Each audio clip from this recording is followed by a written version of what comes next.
Check, check. All right, we're going to get moving here.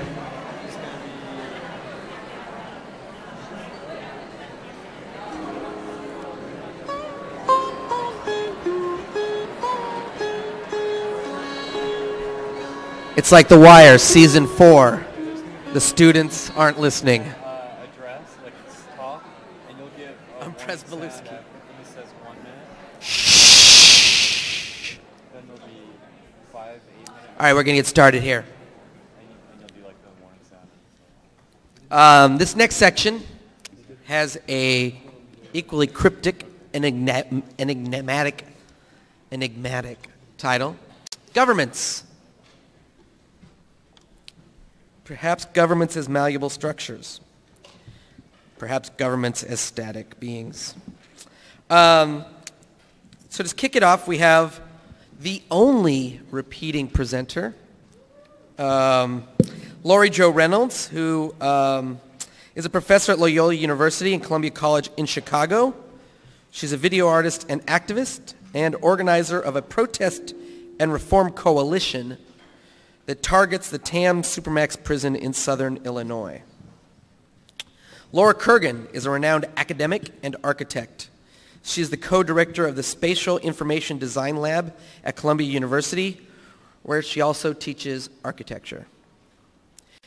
Chen Xiaozhen is an artist based in Taipei who works in installation, performance, photography, and video to examine the history of Taiwan within the larger context of globalization. Here at the summit, he is represented by Amy Chang. And then we have the art collective from London, Platform, a London-based collective that has assembled groups of environmentalists, artists, educators, and activists to build social and ecological justice projects over 20 years. They will be participating in the summit via a pre-recorded video. We have Oliver Ressler, artist based in Vienna, who creates thematic exhibitions, public projects, and videos that focus on issues of racism, migration, genetic engineering, economics, and social alternatives. Aaron Levy is the executive director and senior curator of the Slot Foundation in Philadelphia and leads seminars on contemporary culture and curatorial practice at the University of Pennsylvania. And then following the Q&A, we will have a brief presentation by the group Kickstarter, who is an online platform used for funding creative projects that many of you, I'm sure, are familiar with. They've funded phenomenal projects. So please join me in welcoming Laurie Joe Reynolds.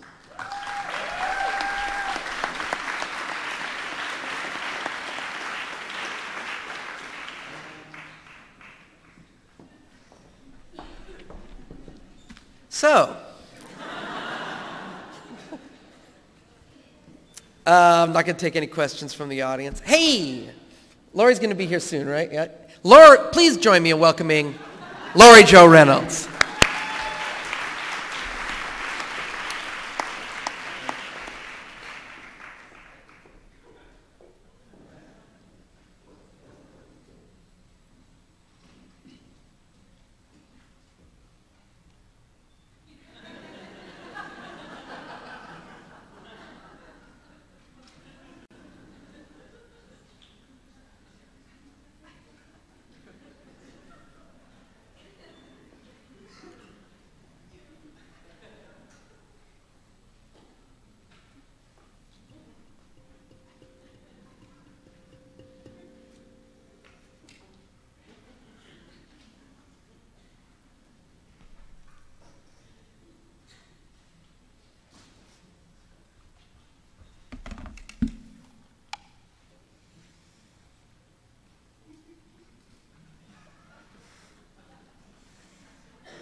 Sorry, I don't know how that happened.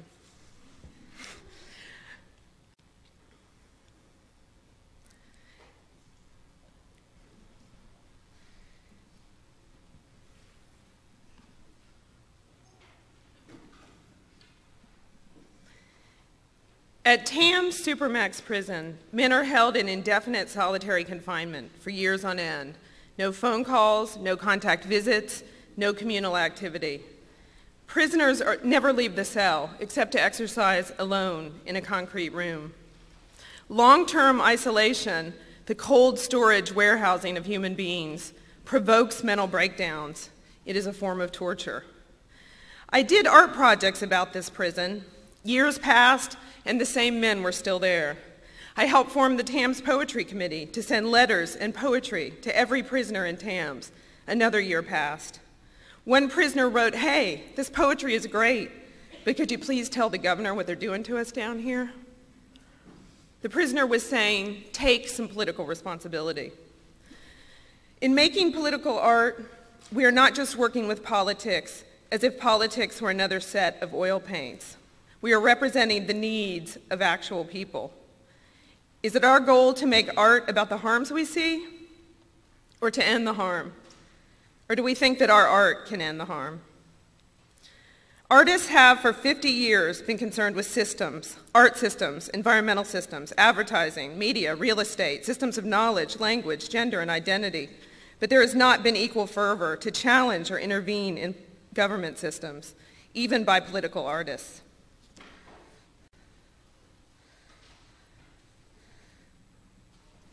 I'm waiting for the slides to catch up. Many artists and activists will do every kind of work in the world, everything right up to the door of the government building. Why do we stop at the door? What holds us back?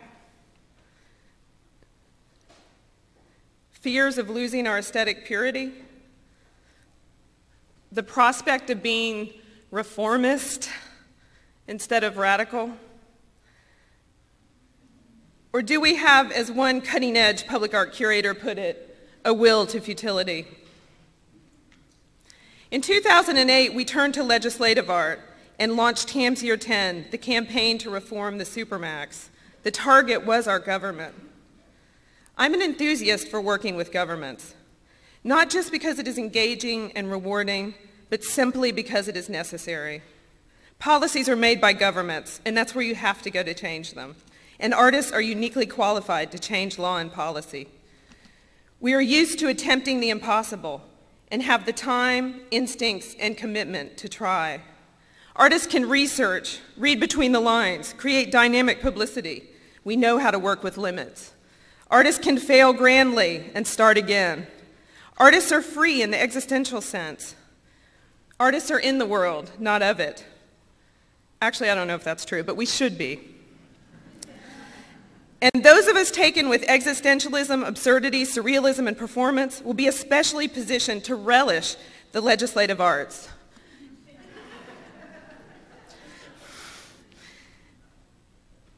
I'm waiting for the slide. Let's see. In spite of all the paperwork. In this spirit, we held hearings, introduced legislation, negotiated with the IDOC, organized prayer vigils, forums, roundtables, lobby days, press conferences, meetings, actions, art events, and built a huge, diverse alliance of artists, attorneys, and advocates. We foregrounded the testimony of prisoners and ex-prisoners. They can undo the myth of the worst of the worst. Here's David. I've been in TAMS for 12 years and I've not been able to embrace or hug or hold my loved ones or any other person. I've not felt a simple handshake in all these years. We live in physical isolation at TAMS. Oh, I need to wait for the slides, I'm sorry.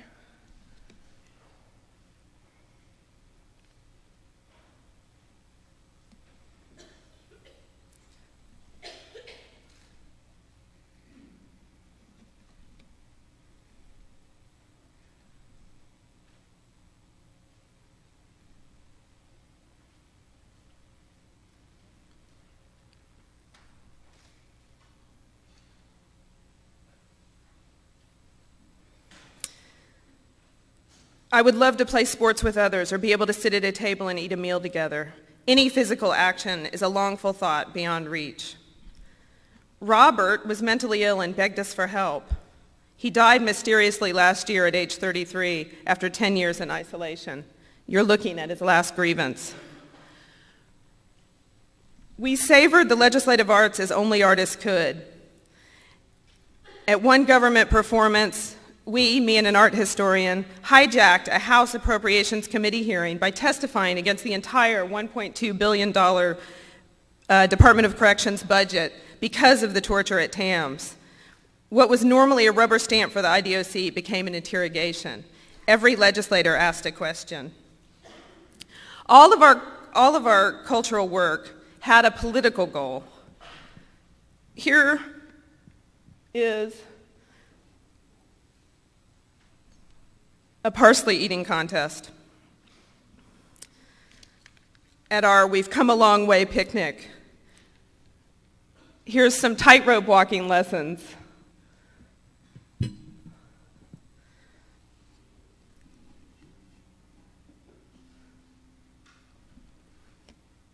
I'm having so much trouble with the slides. Solitary confinement games, and a performance where we reenacted moments from the campaign.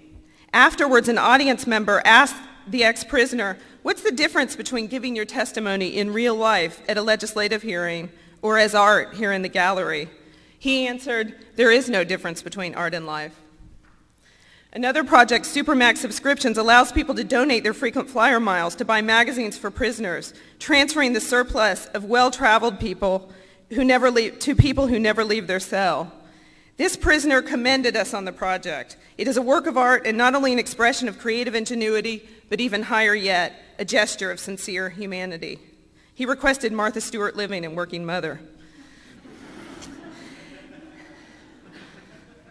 After only 18 months, our governor appointed a new IDOC director charged with reviewing the Supermax, and he announced a 10-point plan for reform, which includes introduction of phone calls, communal religious services, 1/5 of the prisoners transferred, and more. Note, it is very rare for a prison to be reformed.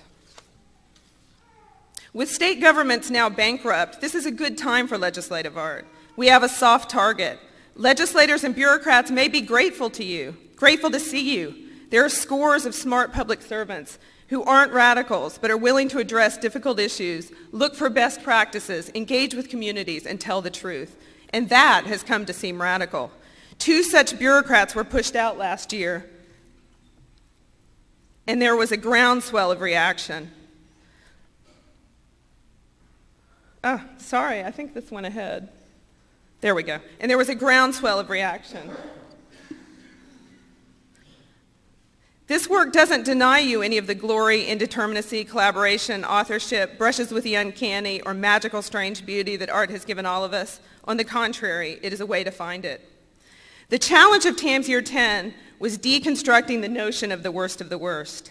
The same reckless demonization has been applied to sex offenders. It was a feminist insight that sexual victimization is endemic and an entrenched pattern in our families and communities. This is still true. But over the past 20 years, the radical critique by feminists has been co-opted. Legislators have persuaded us to instead fear a new class of especially perverted strangers. But their sweeping laws do not prevent or deter crime, and in fact, they backfire by increasing the risk factors for recidivism.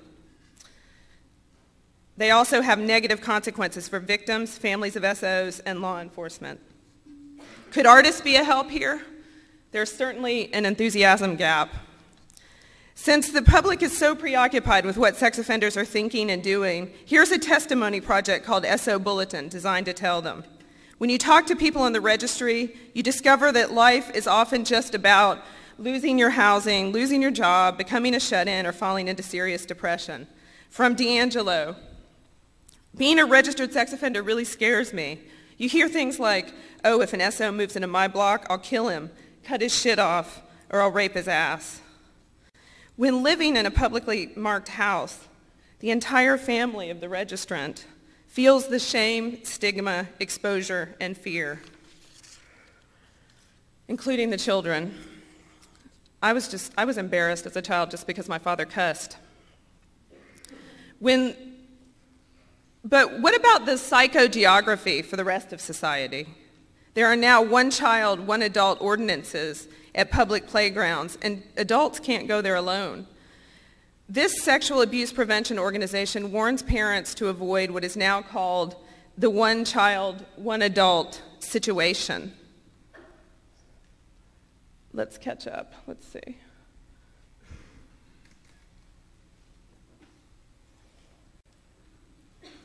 They say to set an example by never being alone with any child except your own. It just so happens that the single adult most likely to sexually assault, abuse, or kill a child is their parent. What should we do with that statistic? Are adults people who can protect children or people who can hurt them? There are better strategies than alienating all human interactions. The overwhelming majority of RSOs will not commit a new crime. 86% will not, and yet there's nothing to show us how their integration and forgiveness might happen. When someone with a sex offense returns to the community, how do we say, you made a mistake, but we want you to stay on the right path? This project invents such a moment.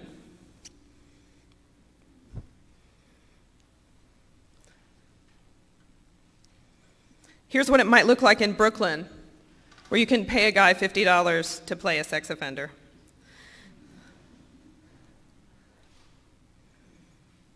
This series provokes the viewer to imagine healthy social connections versus ostracism and banishment. The song Tie a Yellow Ribbon was originally about a prisoner returning, not a soldier. Here's a job offer. But guess what? The program Circles of Account and Support and Accountability addresses precisely this moment. Circles of volunteers and professionals brace the ex-offender through his reintegration with dramatic results in reoffending. In 70 to 100% reductions. Okay, just to be clear, legislators are the problem. Illinois passed 12 new sex offender laws last year, and that's really nothing. Lobbying is hanging around the State House trying to talk to legislators in lobbies. To talk to them, you have to lure them off the House or Senate floor. How do you do it? You give your business card to a doorman. Why not make it count? Dear Illinois legislator, my son is a registered sex offender. He can't get a job, he can't live with his family, he can't even go to church. The laws you have passed already ensure that he will never be able to start a new life. And yet you are passing even more. When is enough enough? When will you stop? Many legislators admit these bills are wrong, but they simply can't resist voting for them. It's an addiction. These mantra cards might help them fight the urge. One for strength. I can be tough on crime and still not vote for any more sex offender restrictions. People will still like me if I don't vote for any more sex offender restrictions. One for self-affirmation.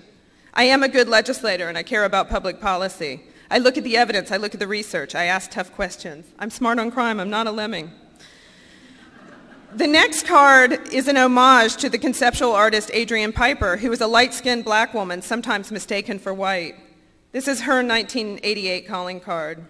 Dear friend, I am black. I'm sure you did not realize this when you made, laughed at, agreed with that racist remark.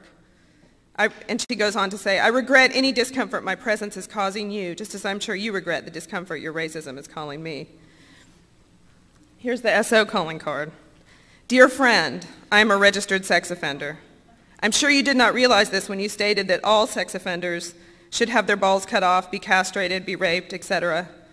That said, I do understand why there's so much hate directed at sex offenders. There's a lot that could happen at this point. I could correct any misconceptions you have. I could give you information about my offense. I could explain why many sex offender laws are counterproductive. I respect your decision and wish you the best. A reminder for parents, 25% of sex offenders are minors, and juveniles are responsible for over 1/3 of the sex offenses against other minors. Dear parent, because you have children of your own, you understand the need to protect children from sexual abuse and other crimes. You fear for their safety. But as a parent, you must also know that your child might be the one who makes a mistake. After all, the most common age of a sex offender, as reported to law enforcement, is 14. Who are these kids who download illegal porn, engage in sexual activity, participate in sexting, or sexually assault another? Are they always somebody else's children? This is a reverse engineering of fear. Don't worry about being a victim, worry about being a perpetrator. For years, the stigmatization of SOs has been so absolute and compelling that progressives of every stripe, including artists, have remained silent. Even critical resistance, the radical prison abolition movement, omitted mention of sex offenders at their inaugural and 10-year conferences, even though by then this issue had transformed the criminal justice landscape. Ironically, it's been law enforcement, child advocates, and even prosecutors who offered the strongest objections to sex offender laws. They find them expensive, unworkable, misguided, and counterproductive. At stake in the worst of the worst concept is not only bad policy, but the enforcement of a new way of interacting and understanding each other. As actuarial risks, needing constant surveillance, and more deserving of social exclusion than treatment or rehabilitation. We are using new technologies to abstract people, and then more to contain them. Can legislative art conquer the worst instincts of a penal state? That question can only be answered when a full-fledged prison reform movement enters the arena of politics. At the heart of this is a discourse about personal responsibility and a denial that people are the products of history, circumstance, and their own free will, and our own responses to them, and that just as each of these can change, so can we. Challenging government also means engaging with it, and I've been inspired by the courageous and principled legislators who do just that, and bureaucrats. I'm actually honored to be in the struggle with them. Artists are already masters of cultural, conceptual, and philosophical work. Please, let's take it up a notch. Let's get a little closer to power. Let's move our practices a little closer to the sun. For some issues, there may be no one else.